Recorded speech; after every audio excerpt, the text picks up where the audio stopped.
Hello friends, a heartily welcome back to my channel UPSC Educare. We were doing the NCERT series.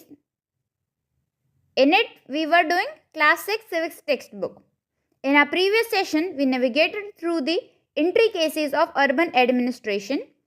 Today, we shift our focus to the heart of India's rural landscape, again with chapter 7, your rural livelihoods. From class 6 NCERT, let us uncover the fundamentals of rural livelihoods. Let's embark on this journey together towards a deeper understanding of India's socio-economic fabric. Socio-economic fabric. So without wasting our time, let's see what is given in this chapter. Rural मतलब गांव, livelihood मतलब जीविका, वो तरीके जिससे इंसान जीता है. देखो, जीना और life and livelihood are two different things. ठीक है, livelihood is mainly the economic survival. It talks majorly about the economic survival, कि आप जिंदगी जीने के लिए कमाना पड़ता है और कमाने के जरिए क्या है, what are the sources of your earnings. तो वो होती है लाइवलीहुड, वो आती है लाइवलीहुड्स में. ठीक है, तो आज हम देखेंगे कि गाँव में क्या क्या तरीके होते हैं कमाने के, क्या जरिए हैं, क्या लाइवलीहुड्स हैं. तो वो सब हम इस चैप्टर में कवर करने वाले हैं. So the chapter begins with the story and the story is about Kalpattu village. Talking about the location of this village, ये तमिलनाडु जो है उसके कोस्ट पे है. ठीक है, so it is a coastal village. देखो, गांव में ना दो तरीके के वर्क होते हैं. अगर हम बेसिकली सोचो, अगर किसी से पूछो गांव में लोग क्या करते होंगे, तो पहला जो आंसर आएगा ना, इट विल बी कि people over there might be practising farming. तो खेती करते होंगे. तो is it the only job they are doing? No, वो इकलौता वर्क तो नहीं हो सकता है ना खेती. सो हम इसको मेजरली दो हिस्सों में डिवाइड कर लेते हैं. वर्क दो हिस्सों में डिवाइड हो जाएगा. एक होता है फार्म वर्क और एक होता है नॉन फार्म वर्क. ठीक है, एक तो जो आपके खेती से रिलेटेड है, एक जो खेती से रिलेटेड नहीं है. फॉर एग्जाम्पल, अगर लोग गांव में रह रहे हैं तो उनको कपड़े पहनने हैं, तो दे नीड टेलर, कपड़े सिलने वाला चाहिए. ठीक है, वहाँ पे उनको बार्बर भी चाहिए होगा, राइट. वहाँ पे उन्हें टीचर भी चाहिए, उनके बच्चे स्कूल भी तो जाते होंगे. वहाँ उन्हें डॉक्टर्स भी चाहिए होंगे. ठीक है, धोबी भी चाहिए होंगे, वॉशरमैन. और कपड़े लेकर क्या रहे, तो they need weavers as well. ठीक है, तो ये सारे बेसिक्स जो है, ये सारी जॉब्स वहाँ पे अवेलेबल होंगी. वहाँ पे इन सब चीज़ों की ज़रूरत है. एंड डिमांड क्रिएट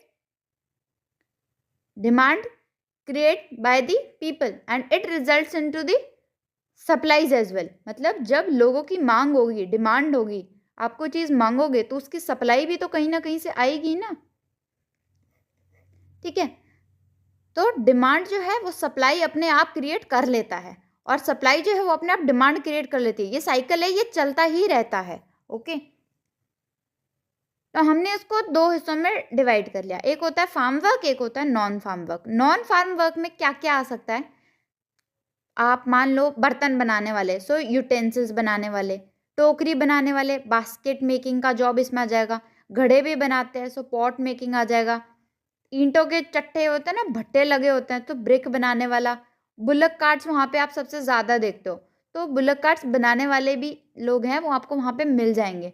ठीक है, उसके अलावा ये तो हो गया वर्क. अब कुछ सर्विसेज की बात कर ली जाए. कुछ सर्विसेज भी प्रोवाइड होती होंगी, जैसे ब्लैक स्मिथ की होती है, नर्सेज हो गए, टीचर्स हो गई, आपके वॉशरमैन्स हो गए. ठीक है, धोबी जिनको बोलते हैं, वीवर्स हो गए, योर बार्बर्स.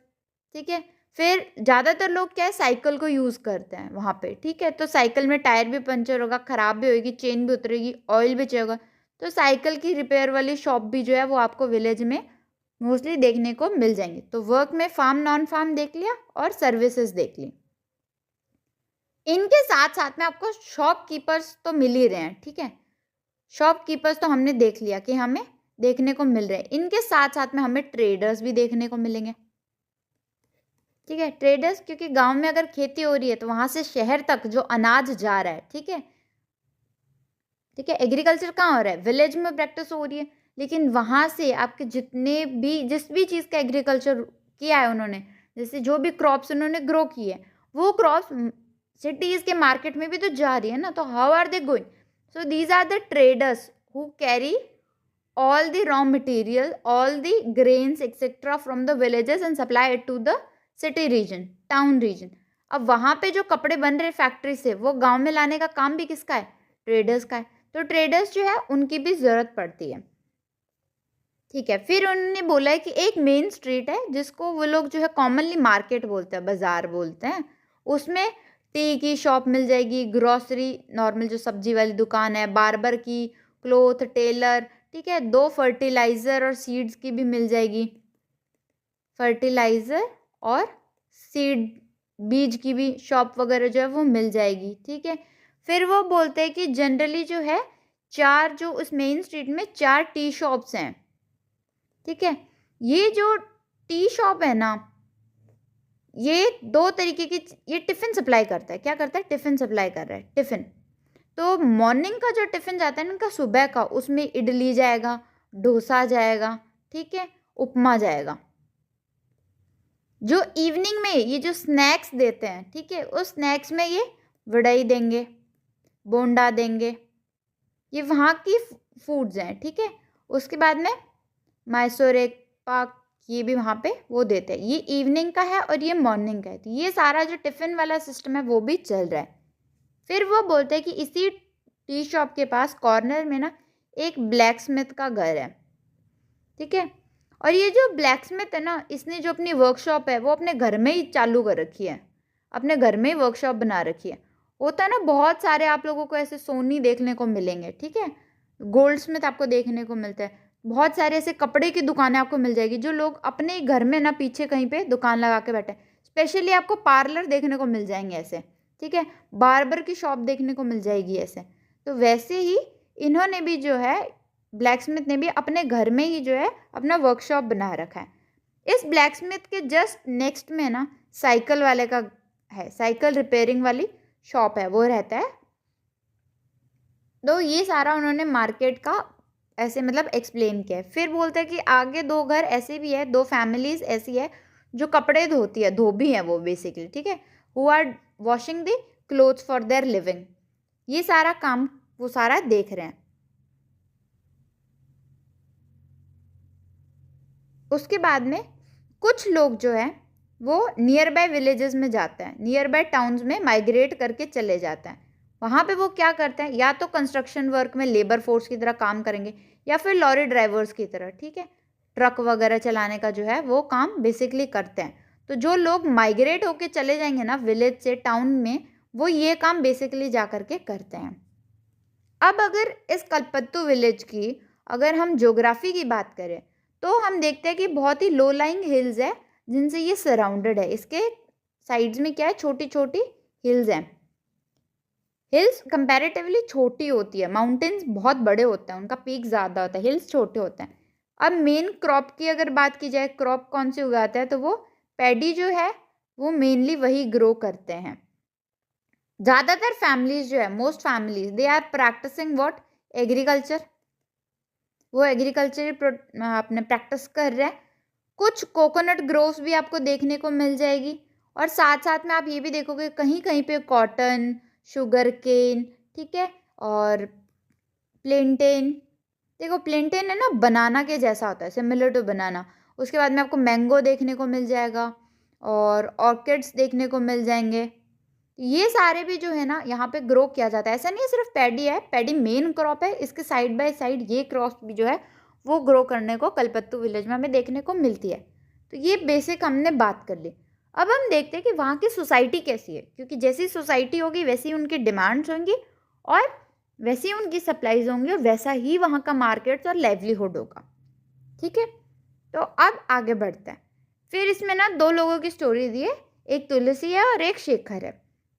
हम दोनों को बारी बारी से पढ़ेंगे। सबसे पहले हम तुलसी को पढ़ते हैं। तुलसी जो है वो रामलिंगन एक वहाँ पे लैंडलॉर्ड है, ठीक है। इनके पास ऑलमोस्ट 20 एकड़ की ज़मीन है, पैडी फील्ड्स है। तो ये जो तुलसी है ना वो इनकी ज़मीन पे जाकर के काम करती है और टाइमिंग्स दी है 8:30 सुबह से शाम के 4:30 तक जो है वहाँ पे जॉब कर रही है, ठीक है। इसको ऑलमोस्ट जो है वो रेगुलर जॉब मिल जाती है, जैसे अभी वो बोल रहे हैं कि जब ये स्टोरी लिखी गई उस टाइम पे ट्रांसप्लांटिंग का सीजन चल रहा है। चावल जो है ना, पैडी जो ग्रो करते हैं वो ऐसे ही की जाती है, ठीक है। उसकी सीड्स को ट्रांसप्लांट, पंजीरी जैसे वो लग जाते हैं ना, जब छोटे छोटे वो पौधे से उग जाते हैं, उसके बाद में उसे खड़े पानी में उगाया जाता है। ओके, स्टेबल वाटर जो होता है, स्टैंडिंग वाटर, उसमें उगाते हैं। तो ट्रांसप्लांटिंग का टाइम हो गया, थोड़ा थोड़ा वो और ग्रो कर जाएगा तो वीडिंग सीजन आ जाएगा। वीडिंग सीजन में क्या है, वो देख रेख करते हैं, अगर कोई घास उग गई है इन बिटवीन तो उसको कट कर देते हैं, ताकि वो प्लांट की जो है ग्रोथ को रोक नहीं दे। ओके, ताकि वो उसके लिए एक, आप कह सकते हो हिंड्रेंस की तरह, एक रेजिस्टेंट की तरह काम नहीं करे, जितने भी वीड्स कचरा है ना वो खराब ना करे हमारी क्रॉप को। तो वीडिंग सीजन हो गया, फिर पेस्ट वगैरह डलते हैं, तो इस टाइम पे भी जॉब मिल जाता है। और फाइनली लास्ट में जब इसको हार्वेस्ट करना होता है, इसे निकालना होता है, तब तो ट्रांसप्लांटिंग, वीडिंग और हार्वेस्टिंग 3 ऐसे टाइम पीरियड है जब रेगुलर जॉब मिल जाती है। ओके, तुलसी जब काम कर रही है ना, तो वो किसके सुपरविजन में कर रही है? रामलिंगन की जो वाइफ है करुथम्मा, वो सुपरवाइज करती है तुलसी को उसके सारे वर्क में, ठीक है, सारे टाइम में। तो तुलसी जो है वो उनका एक प्रॉब्लम है, वो प्रॉब्लम ये है कि अब उनके लिए, अब देखो, जब कोई जवान होता है ना, यंग होता है, तो उसके लिए कोई भी टास्क करना it's comparatively easy to the older people. When people get old with age, they faces difficulty in doing all the activities, ठीक है। धीरे धीरे जैसे जैसे इंसान बूढ़ा होता जाएगा एजिंग के साथ, उसकी वर्किंग कैपेसिटी जो है वो रिड्यूस होती चली जाती है। तो विद एज जो तुलसी है उनको भी काम करने में ना डिफ़िकल्टी फेस होने लग गई है, क्योंकि पूरे दिन भर झुक करके बहुत लंबे लंबे घंटों तक खड़े पानी में पैर रख करके खड़ा रहना, इट्स वेरी वेरी डिफ़िकल्ट, ठीक है। पूरे दिन आप पानी में पैर भिगो के बैठे हो, सुबह 8 बजे से शाम को 4 बजे तक, तो ऑब्वियस सी बात है ना, आपको डिफ़िकल्टी होगी। तो ये भी 8:30 से 4:30 बजे तक है, तो इसके लिए भी डिफ़िकल्ट हो जाता है। फर्दर अगर वेज की बात करो तो इन्हें पर डे 40 रुपीज़ मिलता है, मतलब पूरे दिन इतने घंटे काम करने का उन्हें सिर्फ 40 रुपीज़ मिल रहा है, which is obviously very low. But still वो इतना कम रेट पे भी काम कर रही है, तो इसकी कोई ना कोई वजह होगी, why is she working at so low wages. Because Ramalingan is someone on which she can rely whenever there is hard times, in her hard times she can rely. जब भी उनका टफ टाइम है तो वो रामलिंगन पर depend कर सकती है, उससे लोन ले सकती है, पैसे ले सकती है, जो भी हेल्प रिक्वायर्ड हो वो रामलिंगम से मिल जाती है। ये वजह है कि वो इतने कम रेट पे भी यहाँ पे काम कर रही है। अब तुलसी के हस्बैंड का नाम है रमन। ये क्या है? ये भी एक लेबरर है, ठीक है। ये दोनों ही स्पेलिंग्स करेक्ट होती है आपके बुक के अकॉर्डिंग। OUR जो है वो करेक्ट है और ये भी करेक्ट कंसिडर की जाती है। तो लेबरर जो है वो एक लेबरर की तरह काम करते हैं। इनके पास खुद का लैंड है? नो, इनके पास खुद की कोई भी लैंड नहीं है। What he do is he sprays pesticides, ठीक है, कीड़े मारने की दवाइयाँ जो होती है ना उसको छिड़कने का काम जो है वो रमन करते हैं। अब हमने देखा कि फार्म वर्क तो 3 ही सीजन में था, एक ट्रांसप्लांटिंग, एक वीडिंग और एक हार्वेस्टिंग। तो जब ये तीनों ही काम नहीं होते हैं, रमन उस वक्त क्या करता है, क्योंकि ये तो वीडिंग सीजन में आएंगे ना पेस्ट वगैरह डालने के लिए, तो रेस्ट ऑफ द टाइम जब इनके पास काम नहीं है तो ये क्या करता है, तो ये आसपास के गांवों में चले जाते हैं, या तो वो सैंड की लोडिंग करते हैं रिवर से, ठीक है, या फिर स्टोन जो होता है ना, स्टोन माइंस को बोलते हैं क्वेरी, तो स्टोन माइन से स्टोन निकाल करके उसकी लोडिंग करते हैं, ठीक है। तो ये काम जो है वो मेजरली वो लोग कर रहे हैं। तुलसी जो है वो फार्म वर्क के साथ साथ अपना हाउस होल्ड वर्क भी करती है, क्योंकि ये हमेशा होता है, वर्किंग वुमेन होती है ना, उसको घर का काम करना होता है, करना ही पड़ता है। हमारी सोसाइटी ऐसा मानती है कि ये सारा वर्क सिर्फ और सिर्फ फीमेल्स का है। तो even if you are working you have to do this household chores by your own. तो हाउस होल्ड चोर्स जो है वो आप ही को करना है। हाउस होल्ड में जैसे खाना बनाना हो गया, ठीक है, तो खाना वो बनाएंगे, घर को साफ करना है, उसको क्लिनजिंग है तो वही करना है, कपड़े धोना है, ठीक है, तो वॉशिंग क्लोथ्स। तो ये सारा काम जो है ना ये भी कौन कर रहा है? तुलसी कर रही है along with the field work. ये वर्क तो कर ही रही है फील्ड वाला रामलिंगन के फार्म में जाके, पर उसके साथ साथ ये काम भी जो घर का है वो इन्हें करना पड़ रहा है। क्या इतना ही करना पड़ रहा है? नहीं, अब खाना बनाने के लिए लकड़ियाँ लानी पड़ती हैं उन्हें, ठीक है, तो फायरवुड चाहिए होता है। अब ये फायरवुड को जा करके वो कलेक्ट करके लाती है फॉरेस्ट से, ये खुद जा करके कलेक्ट करके ला रही है। Even she walk for around 1 kilometre to get water, to fetch water from the borewell. Borewell जो है वो इनके घर से कितना दूर है, 1 किलोमीटर, और ये पैदल चल के जा रही हैं, घड़ा भर के ले करके आ रही हैं, वाटर ले करके आ रही हैं। ये काम वो खुद से कर रही हैं। जो ग्रॉसरीज है उसमें इनको इनके हस्बैंड की हेल्प मिल जाती है कि वो मार्केट से आते हुए ले आते हैं। फर्दर तुलसी जो है उनकी उनके डॉटर्स हैं, ठीक है, उनमें से जो एक डॉटर है वो जो है वो लास्ट ईयर बीमार पड़ जाती है और इसकी वजह से उसे हॉस्पिटलाइज करना पड़ता है। अब इनके पास ऑब्वियसली इतने पैसे नहीं होंगे because they are not the land owners, तो they are the landless labourers. ये पैसे कहाँ से लाएंगे फिर इसके लिए? ये लोन ले लेते हैं रामलिंगम से, ठीक है। अब रामलिंगम से अगर लोन दिया है तो उसको लोन को पे बैक भी करना पड़ेगा, तो उसको पे बैक करने के लिए उन्होंने अपने 1 काऊ को सोल्ड किया होता है, 1 काऊ को उन्होंने बेचा होता है, ठीक है। तो ये स्टोरी है तुलसी की।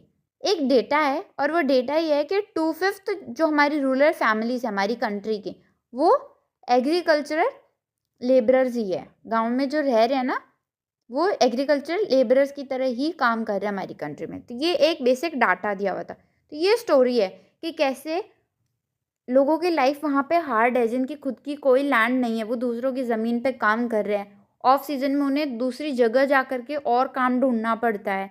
इवन अगर उनके बच्चे बीमार हो जाए तो उन्हें लोन लेना पड़ता है, ठीक है। गांव के किसी बड़े लैंडलॉर्ड से पैसे लेने पड़ते हैं, फिर उनको वो लोन चुकाने के लिए अपनी काऊ को सेल आउट करना पड़ता है। ये सारी बेसिक स्टोरी जो है वो हमें दी हुई है। फर्दर हमने ये भी देखा था कि वो कितने लो वेजेस पे भी वहाँ पे काम कर रही है, ठीक है। ये सारी एक स्टोरी है जो हमने देख ली। ये किसकी स्टोरी है? जो लैंडलेस लेबरर्स हैं। तो इसका हमने कंक्लूजन क्या निकाला है कि जिनके पास पैसे कम है ना, they are force to migrate, ठीक है। उनको माइग्रेट करके भी जाना पड़ रहा है, और माइग्रेट भी कब? एक पर्टिकुलर सीजन में। तो हम इसे सीजनल माइग्रेशन बोलते हैं, क्योंकि हार्वेस्टिंग के टाइम पे तो वापस आ रहे हैं ना वो, तो इन बिटवीन जो जॉब उनको फील्ड्स में नहीं मिल पाती है उस दौरान वो जा करके माइग्रेट करते हैं और दूसरी जगह जाकर काम करते हैं। तो हमने ये स्टोरी देखी लैंडलेस लेबरर्स की। कुछ ऐसे भी होते होंगे जिनके पास स्मॉल लैंड है, तो अब ऐसी ही स्टोरी हम देखने वाले हैं। This story is about Shekhar. Shekhar के पास 2 एकड़ लैंड है, उनके पास बिल्कुल ही नहीं थी। तुलसी और के पास, इनके पास है 2 एकड़ लैंड है। ये अपनी लैंड पे खुद काम कर रहा है। कई बार क्या करता है, sometimes he seek help from other farmers, okay, seek help from other farmers, and what he do? Will he pay to those farmers for that help? No, he is not paying, but he will reciprocate it by helping those farmers again on their field. मतलब मैं आपको आपके काम करवाने में help कर देती हूँ, इसके बदले में आप मुझे हेल्प कर देना मेरा काम करवाने में, ठीक है। तो ये काम जो है शेखर जो है ऐसे काम कर रहा है। उसके बाद में दिया है कि जब इन्होंने अपना स्मॉल फार्म पे अपना जब सीड्स लाए होते हैं वो, ठीक है, जब अपनी फार्मिंग करते हैं तो वो सीड्स लाते हैं, फर्टिलाइजर्स लाते हैं। तो ये फर्टिलाइजर्स वो लाते किससे? एक ट्रेडर से लाते हैं। अब ट्रेडर से लाए हैं तो कैसे लाए होंगे? लोन पर। तो ये लोन क्या है, अब वापस मांगेगा। तो वापस मांगने के लिए ये एक एजेंट को भेजता है, और उस एजेंट को ये बोलता है, एजेंट को भेज रहा है किसके लिए? To set a reminder that they have to sell their paddy to him only. जिसने भी उसका लोन ले रखा है उसको जो अपना पैडी है वो उसी को सेल आउट करना होगा। तो शेखर बोलते हैं कि उसके पास ऑलमोस्ट 60 बैग्स हैं, 60 बैग्स हैं पैडी के, और उसे लोन भी सेटल करना है। तो क्या करेगा? वो लोन को सेटल करेगा, और जो भी रिमेनिंग होगा, ठीक है, जो भी बचेगा उस रिमेनिंग में को उसे अपना थ्रू आउट द सीजन जो है उसे यूज़ करना है अपनी फैमिली हाउस होल्ड यूज़ के लिए, ओके। तो वो बोलता है कि जो भी रिमेनिंग होगा, जो रेस्ट बचने वाला है, it will be sufficient only for 8 month, it is going to suffice only for 8 month. सिर्फ 8 ही महीने मेरा उससे काम चलेगा। तो साल में तो 12 महीने होता है, फिर 4 महीने क्या करोगे, तो 4 महीने के लिए उसे और ज़्यादा अर्निंग करनी होगी। तो इसके लिए ये जो शेखर है ये अगेन रामलिंगम, ठीक है, रामलिंगम की राइस मिल में जाके काम करता है। किसमें, राइस मिल में जो है वर्क करेंगे। फर्दर इनके पास एक हाइब्रिड काऊ भी है, एक हाइब्रिड काऊ भी है जिसका वो जो मिल्क है वो लोकल जो मिल्क कोऑपरेटिव्स होती हैं, मिल्क कोऑपरेटिव्स उसमें सप्लाई करते हैं। देखा होगा जो सिटी में रहते हैं उनके पास दूध आता है, तो दूध आता कहाँ से, वो किसी न किसी मिल्क कोऑपरेटिव से आ रहा है। तो दूध की गाड़ियाँ आती हैं, ठीक है, वो गांव गांव से दूध इकट्ठा करते हुए लाती है, फिर वो एक शॉप पे देती है, फिर वहाँ से शॉप से जो है वो उसके आसपास के लोकल एरिया में डिस्ट्रीब्यूट होता है। बेसिक यही सिस्टम चल रहा होता है। तो द सेम थिंग इसमें दी है कि शेखर जो है उनके पास हाइब्रिड काऊ है और वो लोकल मिल्क कोऑपरेटिव में जो भी है वो दूध वगैरह सेल आउट करता है। तो उससे जो भी उनका एक्स्ट्रा मनी आएगा, एक्स्ट्रा मनी इस राइस मिल में काम करके जो एक्स्ट्रा मनी आ रहा है, इससे जो एक्स्ट्रा मनी आ रहा है, इस सब से वो जो है अपने रिमेनिंग 4 मंथ्स को एडजस्ट करेगा। ठीक है, तो ये एक बेसिक स्टोरी दी है। तो इसमें आपने क्या कंक्लूड किया कि स्मॉल फार्मर्स जो है वो लोन लेकर के फार्मिंग करते हैं और उनको बाद में लोन जो है वो रीपे करना होता है, और रीपे करने के लिए they are forced to sell their paddy to the trader only. ठीक है, उसमें मजबूरी है कि जिससे उन्होंने लोन लिया है उसी को उन्हें वो सेल आउट करना पड़ता है। तो ये अपना ट्रेडर जो है ना वो चीप रेट्स लगाता है, वो बाज़ार से कम पैसे में ख़रीदता है। ये एक अनदर इशू रहता है। फर्दर इसके पास एक हाइब्रिड काऊ है तो एक एक्स्ट्रा सोर्स ऑफ इनकम है, ये जाकर के राइस मिल में भी काम कर रहा है। तो हम यहाँ देख रहे हैं कि ये भी जो है इसके भी सोर्सेज जो हैं ऑफ अर्निंग वो अगेन डाइवर्सिफाइड है। यहाँ से हमने ये सीखा। Now the next is on being in debt. Debt मतलब कर्ज में होना। ओके, कर्ज में होना। तो कर्ज में होने से क्या होता है, क्या कैसे कर्ज में लोग आ जाते हैं, ठीक है, how farmers are trapped in this debt, vicious cycle of debt. So we are going to look after it. Farmer जो है वो लोन ले रहा है अपनी एग्रीकल्चर के लिए, फार्मिंग के लिए उसे लोन लेना होगा। क्रॉप फेल हो सकती है। क्रॉप फेलियर के क्या रीज़न हो सकते हैं। पहला, मान लो कि क्रॉप पे आकर के पेस्ट अटैक हो गया, ठीक है, 2020 में लॉक्टस अटैक हुआ था, टिड्डी आई थी, ठीक है, तो वैसे ही क्रॉप फेलियर एक रीज़न हो सकता है। सेकेंड, लो रेनफॉल हुई नहीं, बारिश का इंतज़ार करते रह गए, हो सकता है बारिश तब होगी जब होनी नहीं चाहिए थी, ठीक है। टाइमली रेनफॉल नहीं है, नो टाइमली रेनफॉल, ठीक है। हेल स्टॉर्म्स हो सकता है, ठीक है, गड़े पड़ गए, ये हम कॉमनली सुनते हैं ना कि बर्फ़ पड़ गई है, गड़े जो होते हैं वो गिर गए हैं, तो उसको हम बोलते हैं। उसके अलावा हो सकता है जो वो सीड्स लेके आए हैं, जो वो बीज लेके आए हैं, उसकी क्वालिटी लो हो, वो लो क्वालिटी की हो, तो this can be one more issue. ये सारी वजह से किसी भी तरीके से अगर क्रॉप फेल हो गई तो वो पे बैक नहीं कर पाएगा, ठीक है, वो लोन चुका ही नहीं पाएगा। लेकिन नेक्स्ट टाइम अगेन जब उसे फार्मिंग करनी है, नेक्स्ट सीजन के लिए उसे क्या चाहिए होंगे, सीड्स चाहिए होंगे, पेस्टिसाइड्स वगैरह चाहिए होंगे, तो again he will take loan. पहले वाला लोन पड़ा ही है पेंडिंग, नया और ले लिया, ठीक है। अब वो इसको पे भी करे ना तो भी ये बहुत मुश्किल हो जाता है कि इसको पे कर सकें, ठीक है, और ज़्यादा से ज़्यादा वो लोन लेते जाते हैं और इस चक्कर में वो जो है वो डेट में फंसते चले जाते हैं, एक साइकिल ही बन जाता है डेट का। इस वजह से मेजॉरिटी ऑफ द फार्मर्स का जो डिस्ट्रेस है वो इसी वजह से होता है। और हम न्यूज़पेपर्स में क्या सुनते हैं, फार्मर्स ने क्या कर लिया है, सुसाइड, आत्महत्या कर ली, पेड़ से लटक गए, टैंक में कूद गए, नहर में कूद के अपनी जान दे दी। तो ये सारा कुछ हम लोग जो है ये सुनते हैं। तो this is all because of the debt cycle. तो ये इंसिडेंट्स भी जो है वो रूरल एरियाज में होते रहते हैं। नेक्स्ट इज, ये हमने 3 कैटेगरीज देख ली, मेजरली हमने 3 कैटेगरीज देखी है। कौन सी देखी है, एक जो बिल्कुल ही जिनके पास फील्ड ही नहीं है, लैंडलेस है, जिनके पास नो लैंड, एक जिनके पास लेस लैंड है, इनके पास थोड़ी बहुत है बट लेस लैंड है, और एक कैटेगरी रामलिंगम वाली देखी है जिनके पास बहुत सारी लैंड है। तो क्या उनके पास सिर्फ लैंड ही थी, ये तो हमने सबसे पहले पढ़ा था कि उनके पास बहुत सारी लैंड है, पैडी फील्ड्स है। सेकंड हमने पढ़ा कि उनके पास राइस मिल भी है, ठीक है, शेखर जाके काम कर रहे हैं राइस मिल में। अब वहाँ पे उनकी जो है ना वो शॉप्स भी हैं।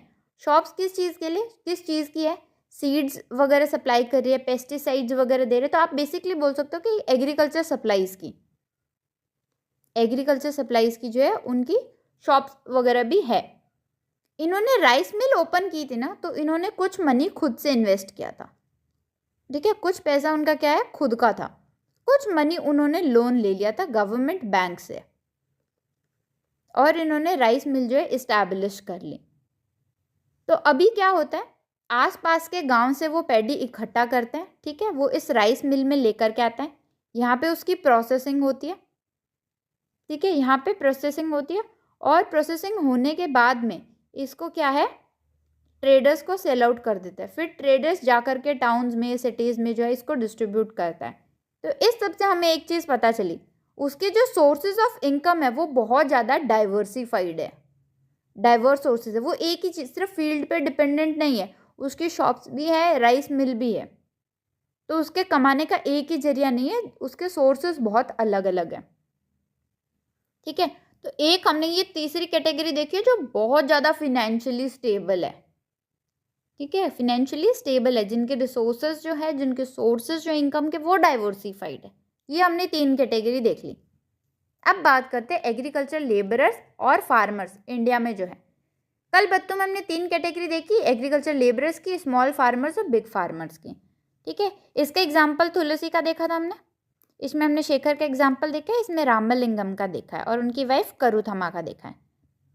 ये जो स्मॉल फार्मर्स है ना, दे अकाउंट्स अमंग द 80%, ठीक है, ये 80% फार्मर्स जो है, 80% जो लोग हैं वो मोस्टली स्मॉल फार्मर्स की कैटेगरी में जो है आते हैं, और ये अपनी नीड्स को बेयरली कंप्लीट कर पाते हैं, बड़ी मुश्किल से अपनी रोज़मर्रा की ज़रूरतें पूरी कर पाते हैं, okay, they are barely able to meet their basic needs. ये जो बिग फार्मर्स है अकाउंट्स अमंग 19%, ठीक है, और ये 19 भी नहीं होते हैं, ये 10% ही है, ठीक है, ये 10% ही है। ये इनके पास विलेज की ज़्यादातर लैंड होती है, मोस्ट लैंड, विलेज की ज़्यादातर लैंड क्या है, इन्हीं के पास होती है। ये साथ साथ में थोड़ा बहुत बिजनेस भी कर लेते हैं, साथ साथ में थोड़ा बहुत बिजनेस भी कर लेते हैं। अगर आप फैमिलीज़ का रेशियो लोगे ना, अगर 5 फैमिलीज़ है तो उन 5 फैमिलीज़ में से 2 फैमिलीज़ जो होंगी ना वो एग्रीकल्चर लेबरर फैमिलीज़ होंगी। ये एग्रीकल्चर लेबरर फैमिलीज जो है वो होने वाली है, ये दूसरों के फील्ड पे जाकर के काम करेगी, they are going to work on the fields of other people, दूसरे लोगों की फील्ड्स पे जाके काम करते हैं। तो इस टॉपिक में ये डिटेलिंग दी है। नेक्स्ट टॉपिक है रूरल लाइवलीहुड। हमने क्या क्या देखा, लोग फार्मिंग कर रहे हैं, तुलसी फॉरेस्ट से कलेक्ट करके ला रही है फायरवुड, तो ये भी है। एनिमल हस्बेंड्री, वो मिल्क सप्लाई कर रहे हैं मिल्क कोऑपरेटिव्स को, ये भी देखा। डेयरी वाला काम, ऑब्वियसली दूध जा रहा है तो सप्लाई कर ही रहोगे ना। फिर उन्होंने तुलसी में देखा था, उन्होंने काउ सेल आउट की थी, तो ये सब भी। फिर फिशिंग, अब जो कोस्टल एरिया पे रह रहे हैं ना, कोस्टल रीजन पे, वो फिशिंग भी करते हैं। कोस्टल एरियाज में जो रह रहे हैं वो क्या करते हैं, फिशिंग भी करते हैं।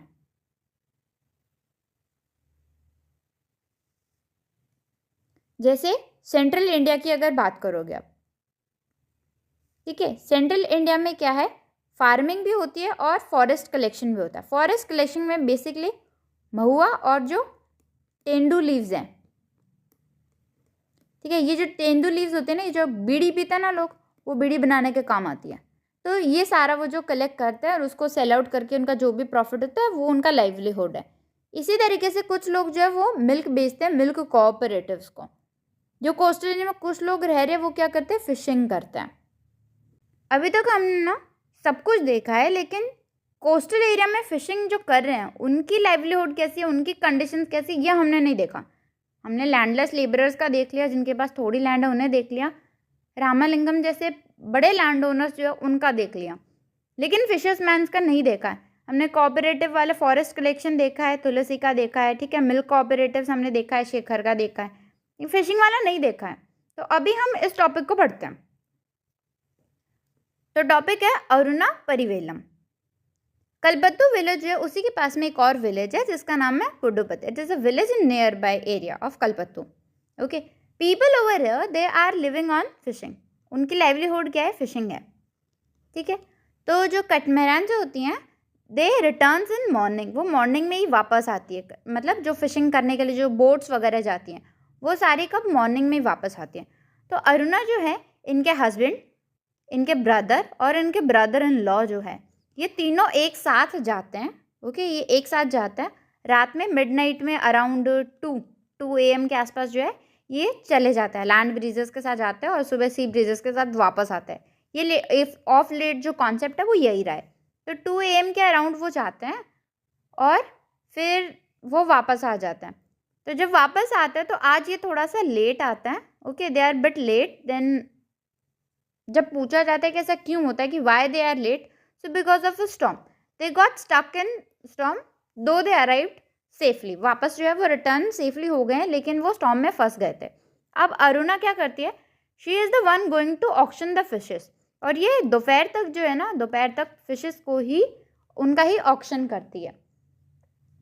अब जब ऑक्शन करेंगी ना तो 2 तरीके के बायर्स आते हैं. एक तो विमेन है और एक ट्रेडर्स हैं. ये ट्रेडर्स जो बाय करेंगे तो ये आसपास के जो भी टाउन्स हैं वहाँ पे जितनी भी शॉप्स होंगी वहाँ जा कर के सेल आउट करेंगे. बट जो विमेन है वो क्या करेगी? फिशेस लेंगी, बकेट में पानी होगा उसमें डाल लेंगी और फिर ले जाके आसपास के जो विलेजेस है, ठीक है, नियर अराउंड विलेजेस है, वहाँ पर सेल करती हैं. तो ऐसे सेल होता है. अब जो भी अर्निंग होगी वो जो भी प्रॉफिट होगा उसको 4 पार्ट्स में डिवाइड कर दिया जाएगा. 4 हिस्सों में बांट देंगे. एक हस्बैंड का हो गया, एक ब्रदर इन लॉ का, और एक जो भी इक्विपमेंट्स आते हैं ना उनके.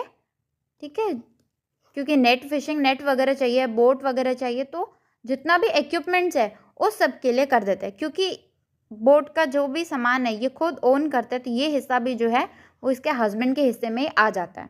ये जो डिविडेंड है ये भी इन्हीं के हिस्से में आ रहा है. फिर वो बताते हैं कि लास्ट ईयर उन्होंने बैंक से एक लोन लिया था. उन्होंने इंजन लगाया है कैटमैरन में, अपना इंजन लगाया है. इंजन लगाने से क्या हो गया? फिश की जो बोट है उसकी कैपेसिटी, ओके, उसकी रनिंग कैपेसिटी बढ़ गई है. ठीक है, एक आप साइकिल से जा रहे हो, ठीक है, एक पीछे से साइकिल में ही मोटर को फिट कर दे, ठीक है, उसको मोटरसाइकिल बना दे, देन वो जल्दी हो जाएगा ना. Same thing. तो इंजन उन्होंने फिट किया जिसके लिए लास्ट ईयर उन्होंने बैंक से क्या एक लोन लिया था. इसने उनकी जो फिशिंग रेंज है उसको बढ़ा दिया. पहले अगर वो 4 ही किलोमीटर तक अंदर जाते थे कि हम सुबह जल्दी वापस नहीं आ पाएंगे, अब वो 6 किलोमीटर जा रहे हैं कि इंजन से हम जल्दी से आ जाएंगे वापस. ओके, तो इन्होंने फिशिंग एफिशिएंसी जो है उनका जो रेंज है फिशिंग की वो इंक्रीज़ कर दी है. नून में ये सारा फिश वगैरह सेल आउट करके जब वो इवनिंग में आती है तो they are going to untangle the nets. Untangle मतलब उलझे हुए नेट को सुलझाते हैं वो. ओके, उसके बाद में दे विल रिपेयर इट, क्योंकि मछलियाँ जो है हो सकता है उन्होंने थोड़ी बहुत उसको काटी भी हो, वो कहीं पे फंसी हो तो भी नेट कटी होगी, तो उसको रिपेयर करना है ताकि नेक्स्ट मॉर्निंग जो वो सुबह 2 बजे जाएंगे तो उनको ये चीज़ें तैयार मिले, सुबह 1 बजे उठ के करना नहीं पड़े. तो ये उन्होंने दिया है. उसके बाद में जो फिशिंग सीज़न जो है ये हाल्ट होता है. इसमें प्रॉब्लम्स आती है कब? 4 मॉनसून मंथ्स जो होता है, 4 मॉनसून मंथ्स. तो इन मॉनसून मंथ्स में जो है प्रॉब्लम आती है because it is the breeding season. ये ब्रीडिंग सीजन होता है फिशेस का, जिसकी वजह से इन्हें इन 4 महीने में बहुत ज़्यादा तकलीफ होती है. इसकी वजह से इन 4 महीने को निकालने के लिए उन्हें मनी बोरो करना पड़ेगा. दैट मीन्स वो लोन लेंगे, और ये लोन लेते हैं वो किससे? ट्रेडर्स से. किससे लोन लेते हैं ये लोन वो ट्रेडर्स से ले रहे हैं. और ये जो लोन वाले ईयर्स हैं ना, ये जितने भी लीन ईयर्स होते हैं, ये बड़े ही उनके जो लीन मंथ्स होता है ये बहुत मुश्किल से निकलते हैं. ठीक है, लास्ट ईयर भी इवन एक सुनामी आई होती है जिसकी वजह से उन्हें जो है लोन लेना पड़ता है. फर्दर अब लोन लिया तो चुकाएंगे कैसे? ये जो फिश पकड़ के लेके आते हैं वो फिश को इन्हें ट्रेडर्स को ही सेल आउट करनी पड़ती है. ठीक है, उनको ऑक्शन नहीं करने दिया जाता, नीलामी नहीं होगी उनकी. बस जो भी ट्रेडर भाव लगाएगा, जो भी रेट ट्रेडर बोलेगा उसी पे आपको सेल आउट करना है. ये वाला जो सिस्टम है ना ये शुरू हो जाता है लोन की वजह से. ठीक है, and it is very hard. ठीक है, बहुत हार्ड हो जाता है क्योंकि ऑक्शन में क्या है कि आपको वो मनी आप लगा रहे हो, कोई आपको 10 रुपये बोल रहा है, फिर आपको एक जना बोल रहा है 12 रुपये, तो आपकी मर्जी, आप 12 वाले को सेल आउट करो या 10 वाले को दो, ठीक है। तो ज़्यादा जो भी आपको ज़्यादा मनी देगा आप उसको सेल आउट करोगे, लेकिन ट्रेडर क्या, अगर वो 8 रुपीज़ में ही ले रहा है तो आपको उसे देना पड़ेगा, तो आपको ये फिनेंशियल जो है ना प्रॉफिट से उससे डिनाई कर देता है। तो ये सारा जो है ये फिशरमैन्स की जो लाइफ है उसके बारे में दिया। तो अभी तक हमने देखा कि रूरल लाइवलीहुड जो है इसमें बहुत सारे वर्क है, फार्म वर्क भी है, नॉन फार्म वर्क भी इंक्लूडेड है, ठीक है। फार्म वर्क में, नॉन फार्म वर्क हमने देख लिया। फार्म वर्क में क्या होता है, लैंड प्रिपेयर करनी होती है, सोइंग सीजन होता है, हार्वेस्टिंग सीजन होता है, इनका सबका एक स्पेसिफिक सीजन है। ये काम सारा कब हो रहा है, एक स्पेसिफिक सीजन में हो रहा है। ऐसा नहीं है कि आज आपका मन किया और आपने जाके क्रॉप हार्वेस्ट कर ली, नहीं, you have to wait till the harvesting season. तो डिफरेंट रीजन्स में डिफरेंट टाइप के क्रॉप्स ग्रो होते हैं, लेकिन चैलेंजेस हमेशा सिमिलर होता है। आप चाहे शुगर केन लगा लो, ठीक है, चाहे वीट लगा लो, अगर हेल स्टॉर्म हो गया तो दोनों ख़त्म, बिना मौसम की बारिश हो गई तो दोनों ख़त्म, जब बारिश चाहिए तब नहीं हुई तब भी ख़त्म, कोई क्रॉप में कीड़ा लग गया तो दोनों ख़त्म। तो मोर सो जो इश्यूज आते हैं ना, जो चैलेंजेस आते हैं वो सिमिलर ही आते हैं, ठीक है। तो सर्वाइवल जो है वो बेसिकली कल्टीवेटेड लैंड पे ही है मोस्ट ऑफ द पीपल का। Most of the people are dependent on cultivated land for job because they are working as labours, right. Then the crops they are growing is mostly for the personal use and some is for sale. कुछ बेचते हैं वो, कुछ ज़्यादातर अपने खुद के लिए वो रखते हैं। कई बार they are force to sell, ठीक है, कई बार उन्हें मजबूर किया जाता है सेल करने के लिए। Why, because they have borrowed the money, क्योंकि उन्होंने उधार लिया होता है। अब उस उधार को चुकाने के लिए मजबूरी में उन्हें एक रेट पे सेल आउट करना पड़ता है। सो हमने बहुत सारी कैटेगरीज देखी।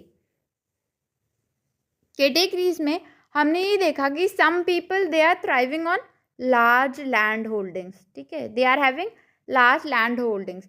Further they are also having businesses along with it, but contrary to them we have many small farmers, we have laborers, we have fishing families, we have artisans, okay, they all are struggling continuously to find a consistent work year round, ठीक है, for consistent work, एक साल भर के लिए एक काम मिल सके साल भर के लिए, इसी चीज़ का लोगों का स्ट्रगल चलता रहता है। बहुत सारे लोगों तो कभी कुछ कर रहे हैं, कभी कोई काम कर रहे, तो ऐसे उनका लाइफ चल रहा है। तो ये बेसिकली हमने रूरल लाइवलीहुड में देखा है। अब इसमें एक बॉक्स दिया हुआ है आपके, that is about terrace farming in Nagaland, okay. एक शिजामी विलेज है, शिजामी क्या है, विलेज है। यहाँ पे जो कम्युनिटी है वो कम्युनिटी है चाकेसंग। ये क्या है, community, okay, it is the community. They are practising this terrace farming. अब टेरेस फार्मिंग कहाँ पे होती है, ये जो हिल्स होती है ना उसकी जो स्लोप्स होंगी, तो ये जो स्लोप्स होती हैं इन स्लोप्स पे होती है। अब ये स्लोप्स इतनी स्टीप नहीं होती हैं, ठीक है, इतनी ढलान इतनी ज़्यादा नहीं होंगी, जो कम होती है ना ढलान, अब जैसे ये कम है तो यहाँ पे प्रैक्टिस की जाएगी, इन स्लोप्स पे टेरेस फार्मिंग प्रैक्टिस की जाती है ना। How is it practice, what they will do is they will curve this land into flat plots, ठीक है, ये यहाँ से कट करके थोड़ा इसको प्लॉट के जैसे फ्लैट बना लेंगे, ठीक है, ऐसे स्टेप्स के जैसे, जैसे सीढ़ियाँ होती है ना वैसे इसको कट करते हुए चले जाते हैं। फिर ये जो लास्ट का जो एरिया होता है ना, okay, they will have raised boundaries, इसकी जो बाउंड्रीज है ना चारों तरफ से वो थोड़ी उठी हुई बनाएंगे, ठीक है, और इन बिटवीन वो जो है वो सारा राइस वगैरह लगाते हैं। ये बाउंड्री किसके लिए, so that it can retain water. अगर ये फ्लैट है, यहाँ पानी डालोगे तो वो बह के नीचे चला जाएगा, लेकिन अगर यहाँ पे बाउंड्री है तो वो पानी यहाँ तक आके यहाँ पे रुक जाएगा, इस वजह से ये बाउंड्री होती है। सो what are they doing, they are carving the land into flat plots with raised boundaries, okay, raised sides, so as to retain water for the rice cultivation. What villagers are doing, they are practicing communal eating as well as communal What are the villages doing? They are working collectively. वो साथ मिलकर के काम करते हैं. They are working collectively. ठीक है, एक दूसरे की फार्म में काम करेंगे, सब मिल बांट के काम करते हैं. They have a practice of communal eating as well as cooperative labor until their work is finished. जब तक वो काम करते हैं ना, तब तक वो communal eating करते हैं और cooperative labor करते हैं. एक दूसरे की मदद करते हैं, साथ बैठ करके एक कम्युनिटी फॉर्म करके ही वो खाना खाते हैं. ठीक है, तो ये सारा जो है एक बॉक्स में दिया था, इससे ऊपर कुछ नहीं दिया. तो हमने बेसिकली देख लिया कैसे कुछ लोग तो बहुत ज़्यादा मज़े कर रहे हैं, डाइवर्सिफाइड रिसोर्सेज है उनके पास. ठीक है, कुछ लोग जो वो बेर मिनिमम के लिए भी सर्वाइव मतलब स्ट्रगल करना पड़ रहा है उनको. ठीक है, लैंडलेस ही है बिल्कुल. कुछ लोगों के पास लैंड है, वो भी अलग अलग काम जो है साल भर ढूंढते ही रहते हैं ताकि उन्हें भूखा नहीं मरना पड़े, ताकि वो अपनी बेसिक नीड्स को जो है फुलफिल कर सकें. ये सब इस चैप्टर में दिया था.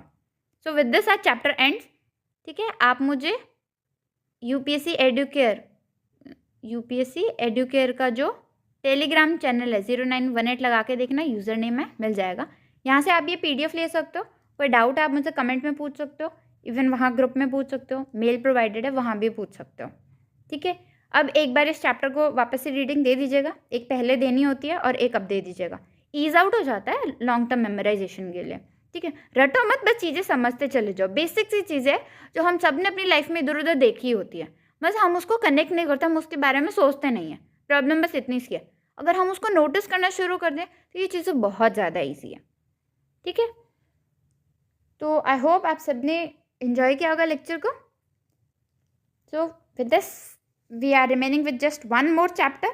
ठीक है, अर्बन लाइवलीहुड का एक चैप्टर रहता है, वो हम कल करते हैं और इसके साथ हमारी जो है ये NCERT भी खत्म हो जाएगी. Next we will begin with the geography of class 6th only. ठीक है, so now I would like to take your leave. Thank you for attending the class. Thank you.